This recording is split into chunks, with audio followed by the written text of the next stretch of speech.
제자라면 주고 고쳐라. 주고 고쳐라 하는 제하에서 오늘 말씀을 우리 상고하며 같이 은혜를 나누고자 합니다. 이 길갈에 모여있는 선지 생도들 앞에 엘리사가 왔습니다. 그리고 그 제자들은 엘리사 앞에 둘러 앉았습니다. 이것은 교육을 받는 그런 장면입니다. 엘리사는 이 제자들을 그렇게 순회하면서 가르치는 그런 일에 힘을 썼던 것을 우리가 보게 됩니다. 가르침 없는 훌륭한 제자는 나오지 않습니다. 가르침이 있기 때문에 훌륭한 제자들이 나오는 겁니다. 오늘날 과연 이 시대에 이 한국 땅에 영적이며 그리고 성경적인 진실한 가르침을 주는 그런 스승이 누구입니까? 진실한 교훈을 주는 스승이 없는 그 세대는 어디로 가야 할지 모르는 그런 막막한 그런 세대입니다. 다음 세대 그러면서 지금 교회마다 주일학교가 다 무너져간 이 안타까운 형편을 보면서 살려내기를 원하지만 그보다 먼저 해야 될 것은 진실하게 가르치는 교사가 있어야 된다고 저는 오히려 역사를 하고 싶습니다. 진실하게 가르치는 교사에게는 제자들이 따르게 되어 있고 제자들이 그 교훈을 받고 세상의 희망을 보고 느낍니다. 그리고 세상의 희망을 품고 그가 스승의 가르침을 따라 이 세대를 밝히고 고쳐가는 그런 제자가 될 것이 분명하기 때문입니다. 무엇보다도 이 세대를 바라보면서 우리에게 엘리사와 같은 영적인 스승을 주옵소서 기도할 줄 알아야 합니다. 이 스승, 제자들이 얼마나 목숨같이 여기며 따랐는지 충분히 생각해 볼 수 있고 지금 이곳은 북이스라엘 땅이기 때문에 더더욱 엘리사가 그들에게는 정말 세상의 희망이고 그리고 소중했습니다. 그래서 엘리사의 그 교훈을 듣기 위해서 기다리며 그 스승 앞에 둘러 앉게 되었습니다. 그런데 그때가 마침 그 땅에 흉년이 들어서 먹을 것이 없는 그러한 때에 어쩌면 그냥 쫄쫄 굶고 있는 그런 제자들의 모습을 우리가 생각해 볼 수 있고 둘러앉은 그 제자들을 바라보면서 엘리사는 마음이 짠했을 겁니다. 그래서 무엇보다도 먼저 이 제자들을 먹이고 있는 그런 엘리사의 모습을 보게 됩니다. 사환 게하시에게 큰 솥을 걸고 선지자의 제자들을 위하여 국을 끓여라 라고 그렇게 명령을 합니다. 그런데 한 사람이 채소를 캐러 들에 나가서 들 포도 덩쿨을 만났고 그것에서 들 호박을 따서 옷자락에 채워가지고 돌아와 썰어서 국을 끓였습니다. 그런데 사실은 이것은 아주 독성이 강한 그런 채소입니다. 그래서 학자들 가운데는 그 독이 얼마나 강한지 먹다가 그 자리에서 죽기도 하는 그런 심각한 독성을 가지고 있다고 얘기를 합니다. 사람들이 그것을 잠깐 입에 댔는데 다 알았던 거예요. 아, 이건 독이다라고 하는 그런 판단을 하고 엘리사에게 요청합니다. 이 솥에 죽음의 독이 있습니다. 제자들은 그걸 다 알았어. 이건 죽음의 독이다. 그러니까 이걸 먹으면 죽는다고 하는 것을 그냥 그들은 입으로 그냥 뱉을 뿐이지 해결책을 찾을 수가 없습니다.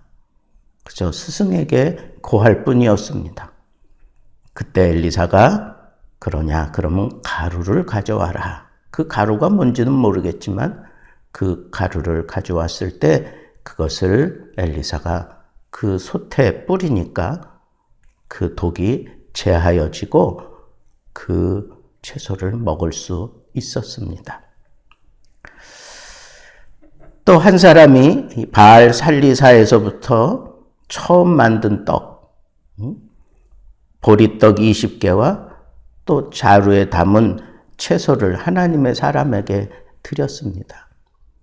여기 자루에 담은 채소는 앞에서 얘기했던 그 채소와는 조금 다른 채소입니다. 아주 귀한 채소입니다. 그런데 이 율법적으로 아주 귀한 채소는 제일 먼저 제사장에게 드려야 됩니다. 제사장에게 드리고 그 제사장이 그것을 받아서 그리고 난 이후에 또 나누게 됩니다. 근데 흉년이 들었어요. 먹을 것이 없는 그런 형편인데 이 자루에 담아온 그 귀한 채소, 그 율법대로 먼저 제사장에게 드리는 그런 마음으로 이 시대의 영적인 스승인 엘리사에게 드린 겁니다. 지금은 흉년이잖아요. 그러나 그 율법을 따라 행동하고 있는 이 아름다운 경건의 모습을 우리는 여기서 봐야 합니다. 먹을 것이 없고 이 세상의 모든 도가 무너져 버린 그때에 그 북이스라엘 땅에서 이미 경건한 사람들은 다 남유다로 넘어가고 없는 그때에 그래도 하나님의 말씀을 따라 그 믿음을 지키려고 하는 사람들, 하나님의 말씀대로 살아보려고 하는 그런 사람들이 여기 있다고 하는 사실이에요. 그리고 그것을 받아든 엘리사는 그것을 여기 제자들에게 나눠주라고 합니다. 어림잡아 한 100명 정도 되는데 얼만큼 그 채소가 엘리사의 그 배를 채울 수 있을런지 그게 어느 정도 분량인지는 모르지만 그 조그만 채소를 가지고 100명에게 나눠주라고 그러니까 사환이 생각할 때 기가 막힌 겁니다. 이걸 가지고 누구의 코에 붙이느냐고, 누구의 입에 붙이느냐고 그러면서 말도 안 되는 그런 표정을 지으면서 난감해하고 있을 때 얘기하는 겁니다. 나눠주라고. 또 재차 그렇게 얘기를 합니다. 어쩔 수 없이 그냥 나눠주는데 그 나눠주는데 먹고 남음이 있도록 그게 나누어졌다는 사실이에요.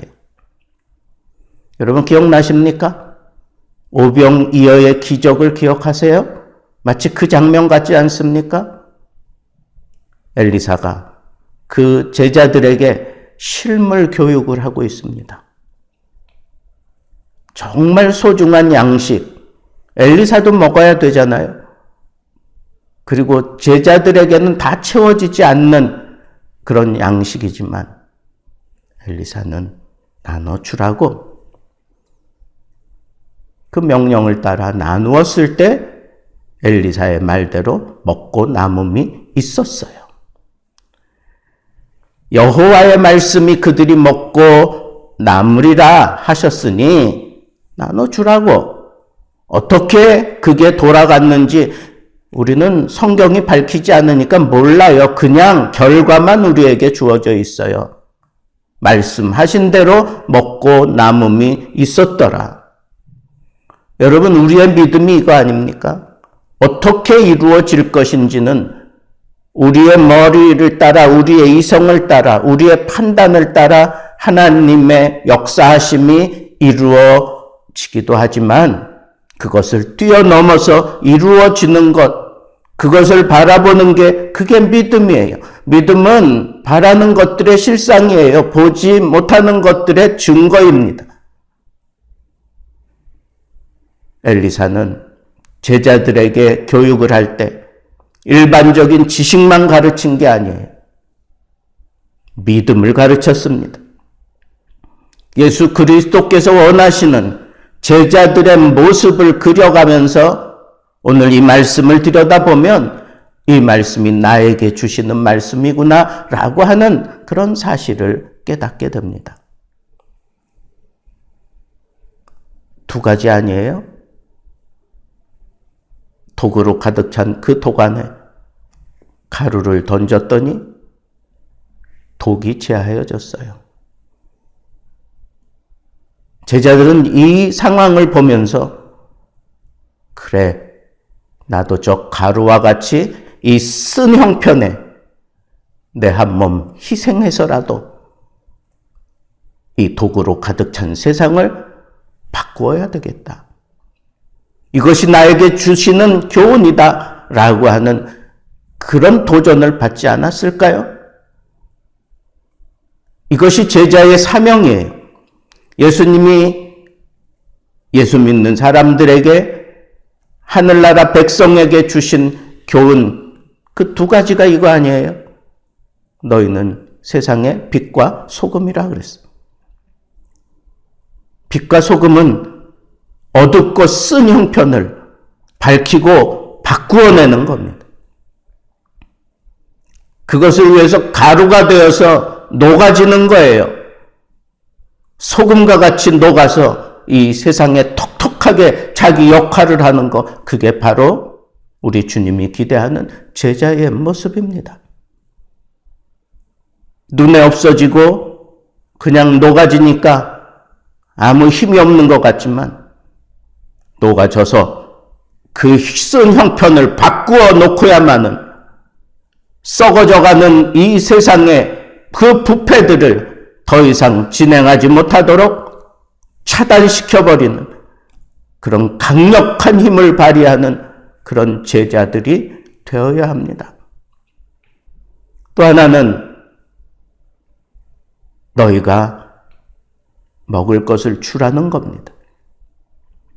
제자들에게 오병이어를 통하여 그 너희가 먹을 것을 주라고 하는 그 말씀을 실현시키고 보여주셨던 것처럼 우리들도 주님께 받아서 세상에 나누어주는 그런 제자의 삶을 살아야 하겠습니다.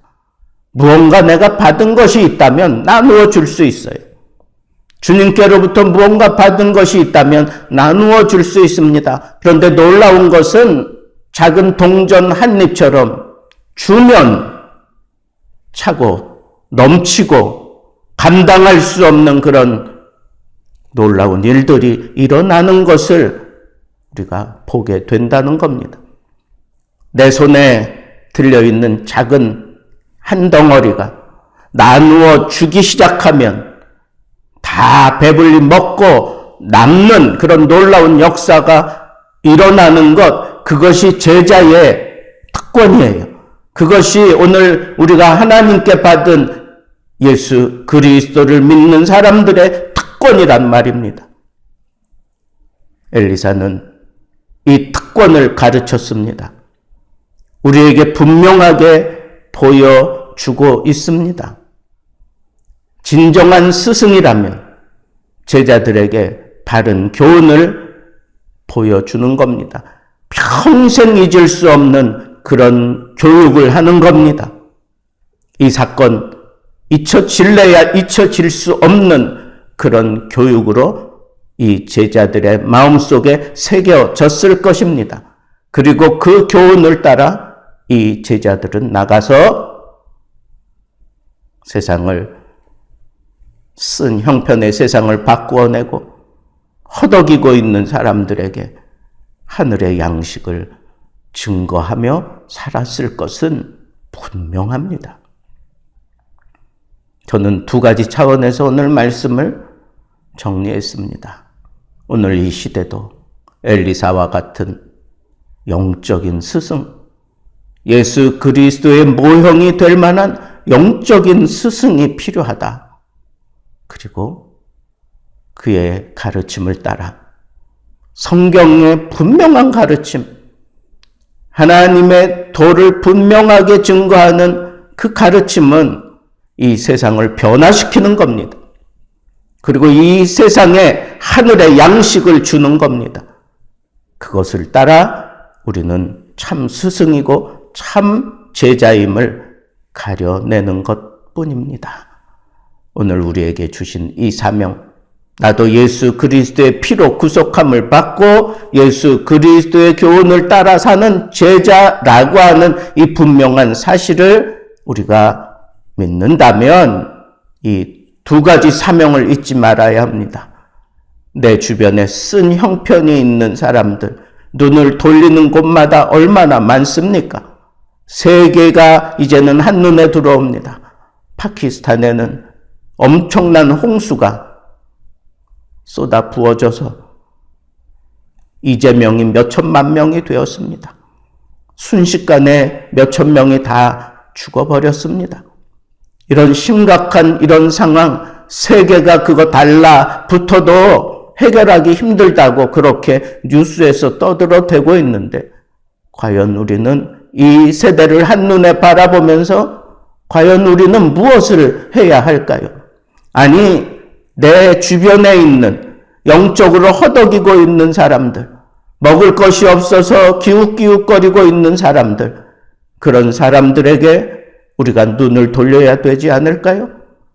선교사의 그 사명이, 그 선교사의 그 발버둥 치는 그런 모습들이 우리의 가슴에 새겨지지는 않습니까? 우리는 오늘 이 사명을 붙들고 하나님 앞에 서야 합니다. 내가 정말 예수 그리스도의 제자라면 나는 지금 이 세상의 쓴 형편을 바라보면서 안타까워하며 하나님 앞에 이 형편을 고쳐내기 위해서 하나님이 나를 세우셨다고 하는 이 사명감에 부르르 떨어야 되지 않겠습니까? 또한 나에게 있는 것, 아니 주님께서 나에게 주시는 것, 그 내 생명을 부지하기 위하여 주시는 마지막 떡 한 조각이라도 그냥 낼름 삼켜 먹지 않고 그것을 나누어 줄 수 있는 그런 자세를 가지고 이 세대를 바라볼 줄 아는 제자라면 우리 주님이 기꺼이 그 제자를 품에 안고 사랑해 줄 것이라 저는 믿어 의심치 않습니다. 오늘 이 아침 나는 예수 그리스도의 제자다라고 하는 이 자부심을 가지고 하나님 앞에 무릎으로 다가가면서 하나님이 주시는 놀라운 그런 깊은 깨달음을 얻고 남은 인생 하나님 앞에 제자로 온전히 헌신하기를 다짐할 수 있는 복된 시간 되기를 우리 주님의 이름으로 축복합니다. 기도하겠습니다. 이제는 우리 주 예수 그리스도의 은혜와 하나님의 크신 사랑하심과 성령의 교통하심이 이 세상을 향한 제자임을 자각하고 이 쓴 형편을 고치고 메말라가는 이 세대를 향하여 기꺼이 주님께 받은 생명의 떡을 나누어 주며 살기로 다짐하고 겸손하게 머리 조아린 새벽 예배 참여한 모든 심령 후에 함께하는 온라인의 모든 성도들 심령 속에 이제로부터 영원토록 함께 계실지어다. 아멘.